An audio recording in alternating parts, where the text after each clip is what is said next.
Just what is an advance directive? An advance directive tells your doctor what your goals or wishes are for your healthcare treatment. It includes healthcare decisions such as defining quality of life, CPR, life support, organ donation, and appointing someone to speak on your behalf in the event you are not able to speak for yourself. Who needs an advance directive? Every adult, regardless of age or current health state, needs one. When should you complete an advance directive?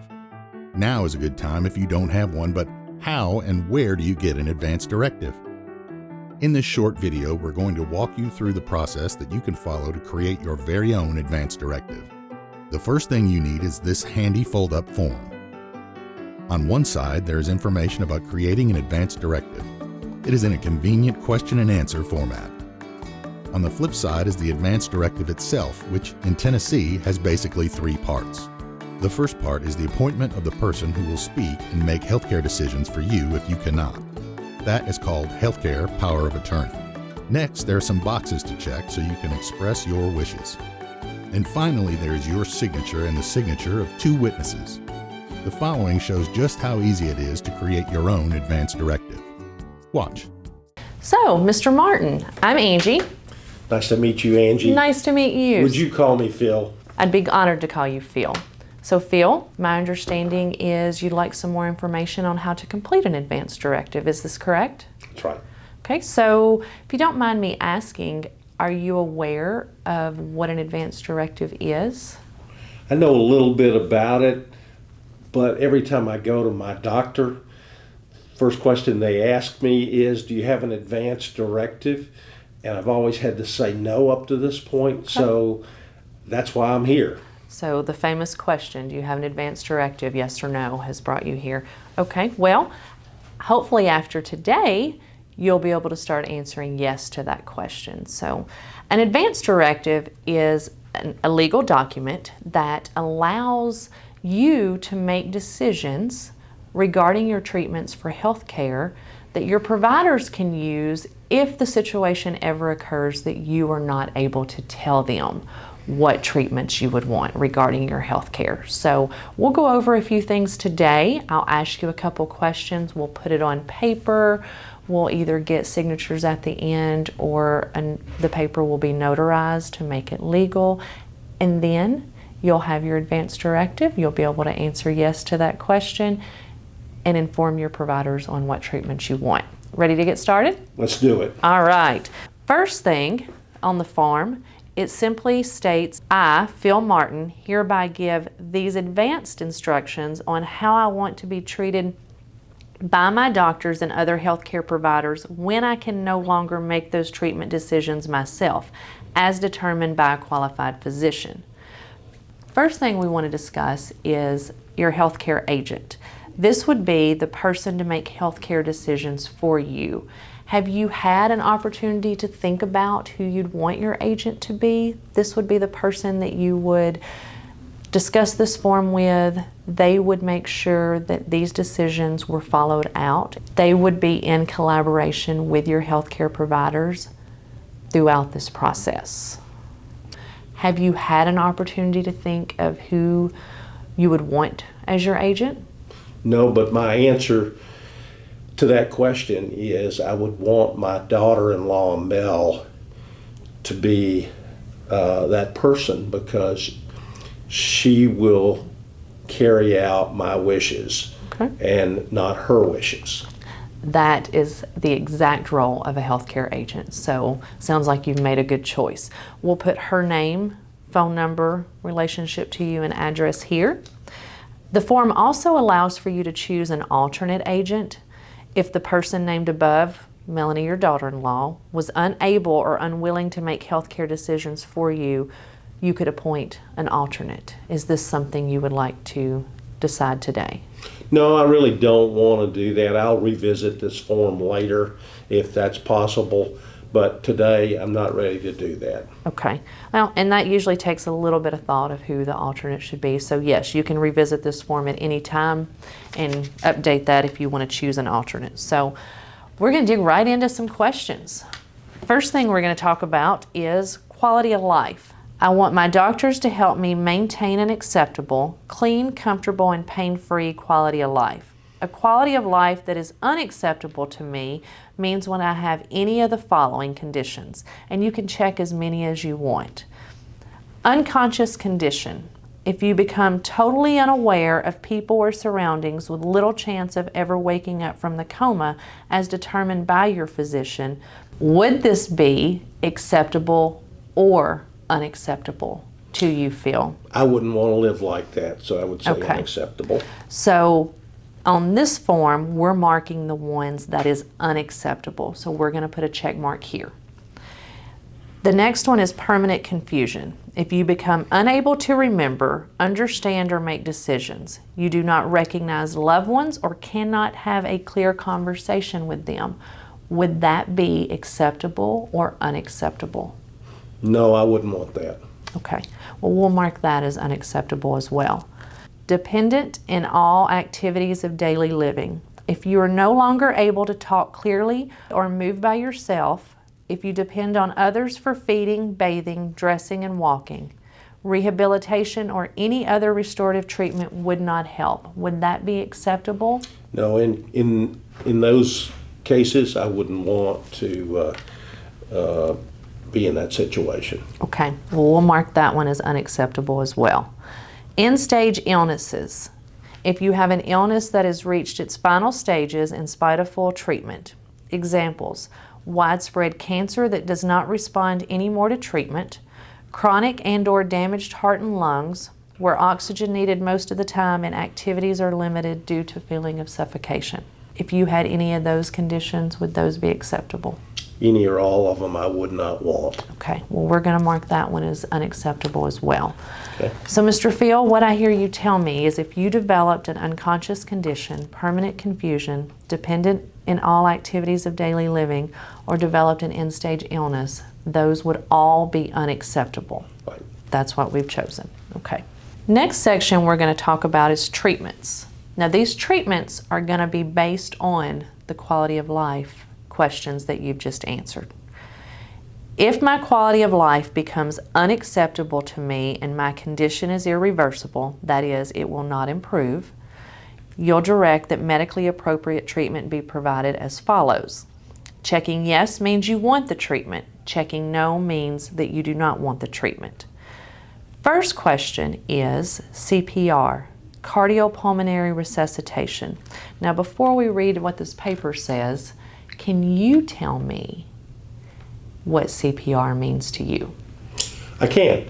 CPR means that if a person's heart has stopped, there are a series of actions you can take to get their heart started again. I actually took a course on that from the Red Cross. Okay, so you are very familiar with CPR. I like to make sure that everybody understands what it really is before asking you to make a decision whether or not you would want it. Right. So if you developed one of the conditions above that you have said is unacceptable, unconscious condition, permanent confusion, dependent in all activities of daily living, or an end-stage illness, and your heart was to stop, you required CPR, would this be an acceptable treatment that you would want? No, I don't think that would be something I would want. Okay, we're going to mark no. By checking no, it means you would not want this treatment. But if I'm healthy and let's say I'm out swimming or something and my heart stops, right? I would want somebody to revive me. Okay. So that's by checking yes or no here. I don't change that. Absolutely not. That is always the biggest misconception.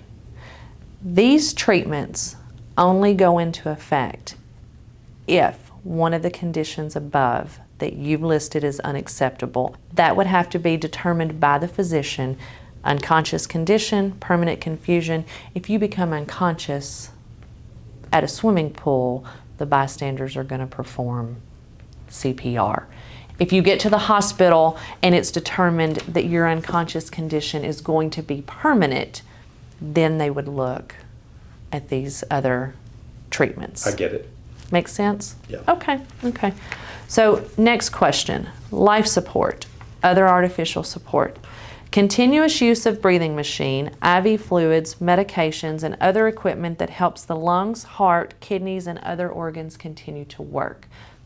If you had one of these conditions listed above and you were to require life support, is that a treatment that you would find acceptable? There's an old joke in my family, and the punchline goes something like this: just trip over the cord. Heard that one a lot, you know, or we have a lot of, you being the male, we have a lot of males joke that their wife would just, you know, unplug it. So your family's heard you mention several times that life support would not be something. We joke about it, Right. but in all seriousness, I would not want to live like that. Okay. Well, if you develop one of these, this treatment would not be something that you would want. So we'll mark no as well here. Treatment of new conditions. Use of surgery, blood transfusions, or antibiotics that would deal with a new condition but would not help the main illness. Would that be a treatment that you would want? No, I think that just complicates things. Okay. We'll mark no as well here. Next question.